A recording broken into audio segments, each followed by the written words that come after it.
Audio Jungle.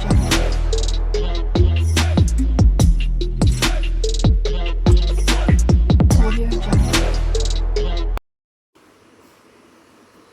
साथियों, supreme court का जो जजमेंट आया था 4/11/2022 में, उससे रिलेटेड प्रश्न जो है अभी भी पूछे जा रहे हैं।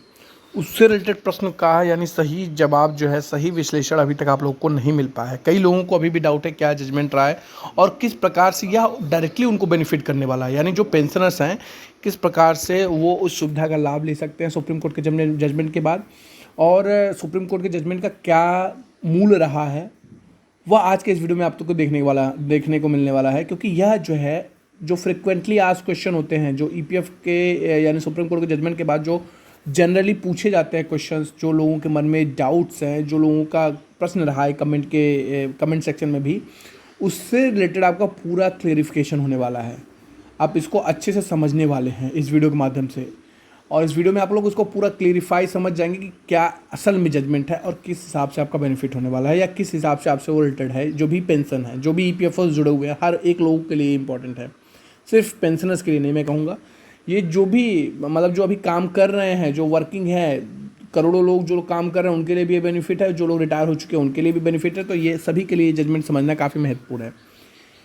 सभी तक इस पहुंचाना ये आपकी जिम्मेदारी है। हर लोगों के मोबाइल में यह मैसेज पहुंचना चाहिए, यह आपकी जिम्मेदारी है। इसको आप शेयर करिए। चलिए हम बताते हैं आपको। संशोधित है माननीय सर्वोच्च न्यायालय के 4/11/2022 के निर्णय के क्रियान्वयन के लिए फील्ड कार्यालयों के लिए अक्सर पूछे जाने वाले जो प्रश्न हैं।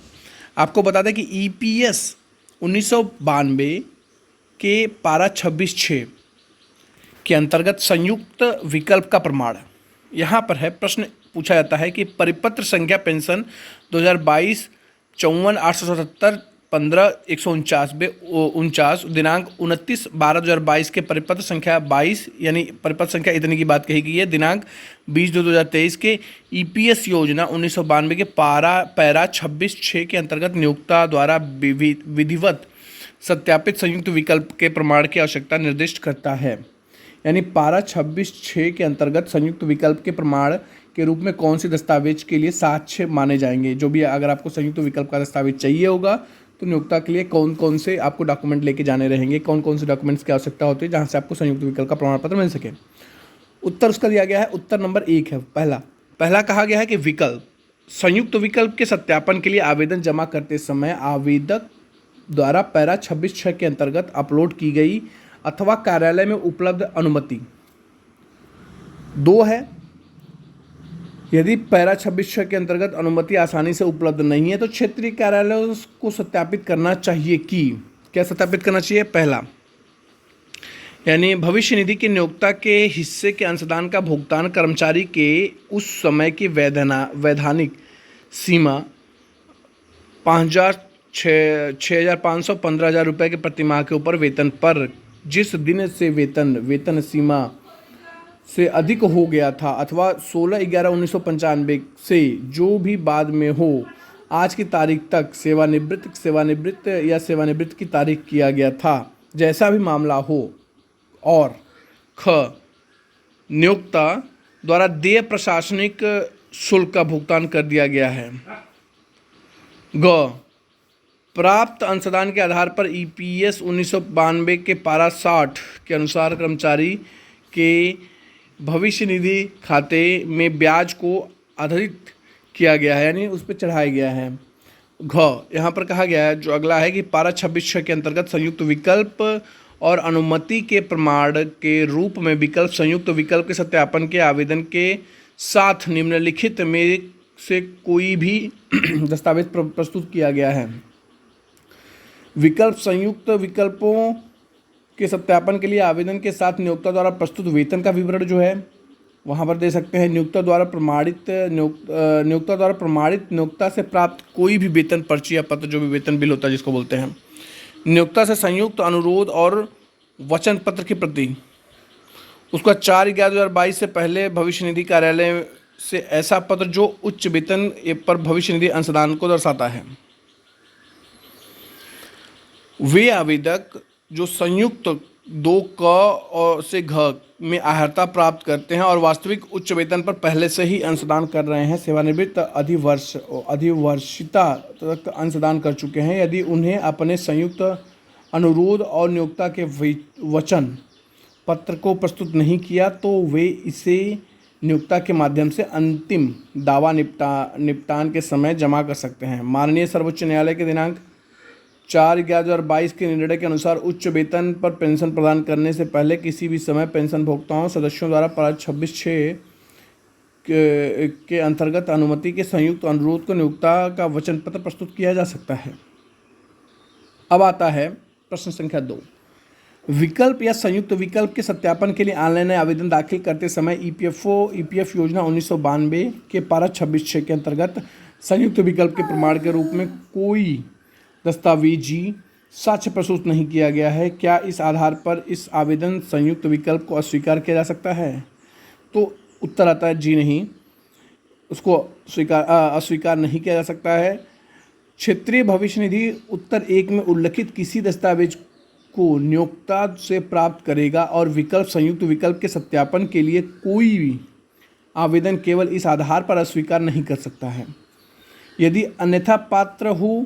यह सुनिश्चित करना है कि क्षेत्रीय भविष्य निधि का कर्तव्य होगा कि ऊपर दिए गए उत्तर 1 में उल्लिखित कोई भी प्रमाण जो है नियोक्ता से प्राप्त किया गया हो। छूट प्राप्त भविष्य निधि संस्थाओं के सदस्यों के लिए क्या है? अब छूट प्राप्त वाला को ये समझना चाहिए कि यदि भविष्य निधि छूट प्राप्त स्थापना के किसी सदस्य पिछले सदस्य ने ट्रस्ट के नियमों के अंतर्गत उच्च वेतन पर अंशदान के लिए नियोक्ता से ट्रस्ट को संयुक्त अनुरोध और वचन पत्र प्रस्तुत नहीं किया है तो ऐसे मामलों में कैसे निपटाया जाएगा? तो इसके लिए उत्तर 3 मामलों को उसी तरह से निपटाया जाएगा जैसे उत्तर में 1 और 2 में स्पष्ट कर दिया गया है। पेंशन की गणना क्या होगा? तो सदस्यों के पेंशन की गणना लागू होने पर फार्मूला क्या होगा? यह प्रश्न बहुत ही लोगों द्वारा पूछा जाता है। तो इसका है कि उत्तर 4 है, पेंशन की गणना ईपीएस 95 के पैरा 12 के अनुसार होगी। पेंशन शुरू होने की तारीख से पेंशन योग्य वेतन पेंशन की गणना के लिए लागू सूत्र का निर्धारण करेगी।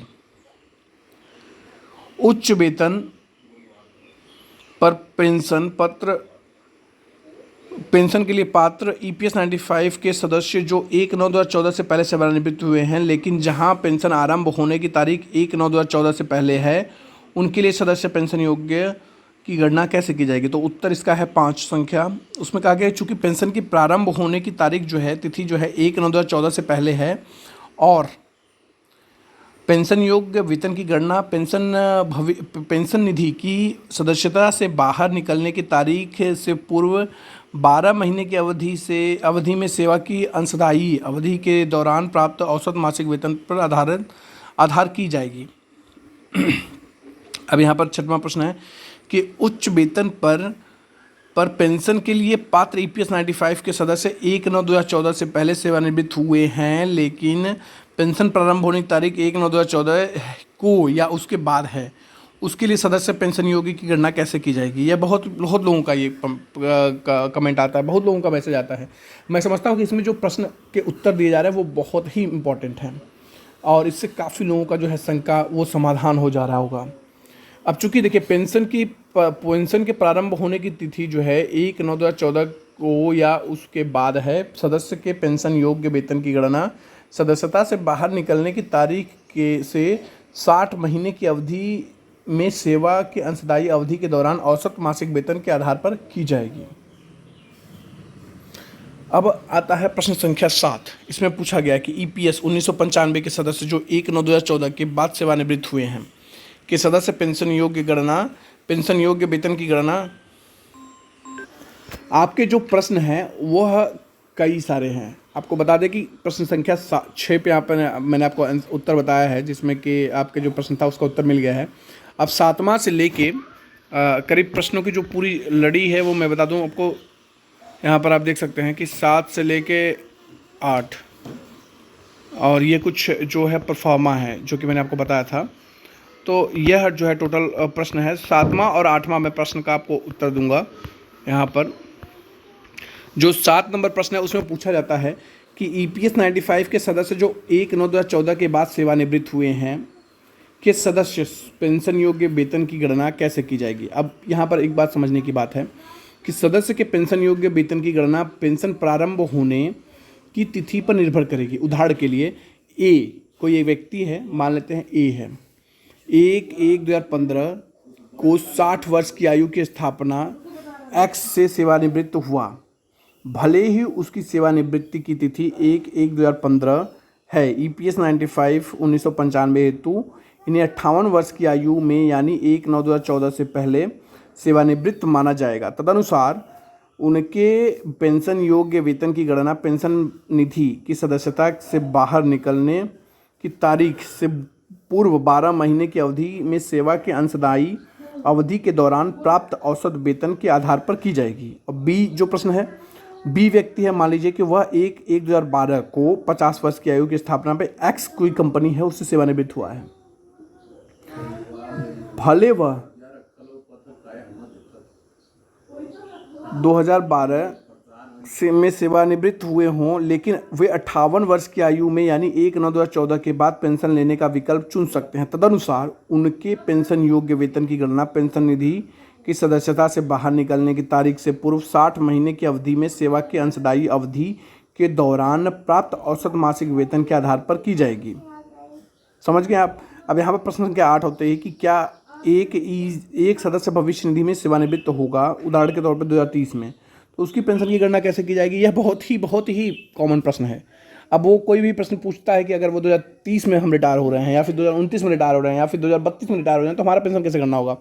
तो पेंशन की गणना EPS 95 के उन उपबंधों के आधार पर की जाएगी जो पेंशन शुरू होने की तारीख पर मौजूद होंगे। यहाँ पर आप समझें कि आपने जिस समय ज्वाइन किया है, आपका क्या नियम रहा है, आप किस चीज़ पे साइन किए हैं, उसके अनुसार यह होगा, निर्णय होगा। अब यहाँ पर आप देख सकते हैं संयुक्त विकल्प का ये प्रोफार्मा है। यहाँ पर आप प्रोफार्मा देख सकते हैं। यहाँ पर संस्था का नाम, नियोक्ता का नाम, यहाँ पर नियोक्ता के हस्ताक्षर, कर्मचारी का नाम एवं हस्ताक्षर का ये प्रोफार्मा है संस्था का, मतलब जो भी आप करना चाहते हैं। उसका ये नियोक्ता वचन पत्र है, ये भी आप देख सकते हैं। कार्यालय प्रयोग होती है, क्षेत्रीय भविष्य निधि आयुक्त के लिए है, और यह पूरा सिस्टम जो है उनका है। आप वीडियो को पॉज करके पढ़ भी सकते हैं, यह पूरा प्रोफार्मा है। तो दोस्तों मैं समझता हूँ कि इससे जुड़ा हुआ जो काफ़ी लोगों का प्रश्न था, बहुत सारे लोगों का ये प्रश्न था, अब यह सॉल्व हो गया होगा। ये जो 8 प्रश्न मैंने आपको बताए हैं यह बहुत ही कॉमन प्रश्न है और हर कोई इसके लिए परेशान हो रहा है, ज़्यादा पूछा जा रहा है, उनके कमेंट्स आ रहे हैं, लोगों को मैसेज आ रहा है। तो इस वीडियो को आप सभी के पास भेज दीजिएगा ताकि इससे जुड़ा हुआ किसी का भी प्रश्न हो तो वह जो है उनको उसका उत्तर मिल जाए। और इसके अलावा भी कोई डाउट है तो आप कमेंट में ज़रूर दीजिएगा, उसके ऊपर भी चर्चा ज़रूर की जाएगी। तो ये आपने देखा, आशा करता हूँ जानकारी पसंद आई होगी। राय कमेंट में दीजिएगा, शेयर करिएगा। बहुत बहुत शुक्रिया आप सभी का।